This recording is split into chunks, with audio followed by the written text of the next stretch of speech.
বাংলাদেশের নারীদেরকে যে ধরনের পাশবিকতার মধ্যে দিয়ে যেতে হয় এইটার স্বীকৃতিও সমাজ ঠিকঠাক মতো দেয় না।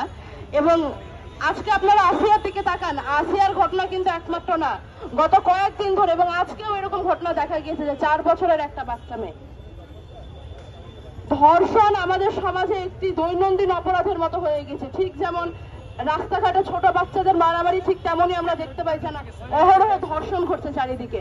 নারীর প্রতি সহিংসতা এমন চূড়ান্ত রূপে চলে গিয়েছে যে বর্তমানে নারীর নাগরিক মর্যাদা, নারীর আত্মমর্যাদা এবং তার সামাজিক স্বীকৃতি প্রশ্নবিদ্ধ।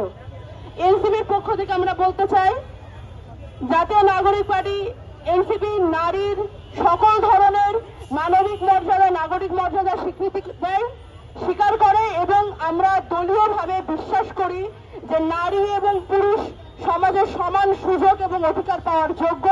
আর একই সাথে সামনের দিনে জননিরাপত্তা, নাগরিক নিরাপত্তা, নাগরিক মর্যাদা এবং নাগরিকের অধিকার নিয়ে এনসিপি কাজ করে যাবে।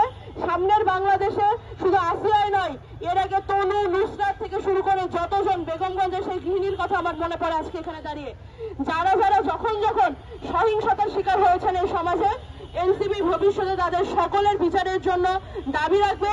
এবং একই সাথে আমি নুসরাত তাবাসসুম আমার জায়গা থেকে বলতে চাই, এই সরকারের শুধুমাত্র গ্রেফতার নয়, হাইকোর্টের মাধ্যমে সর্বোচ্চ বিচার নিশ্চিত করে বিচার প্রদান করাটা জনগণের সামনে দেখানো দরকার।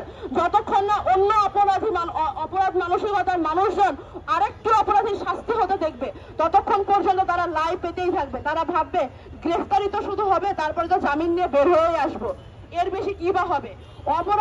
অপরাধ কমানোর জন্য অপরাধীর বিচার নিশ্চিত হওয়াটা এই সমাজে খুবই জরুরি।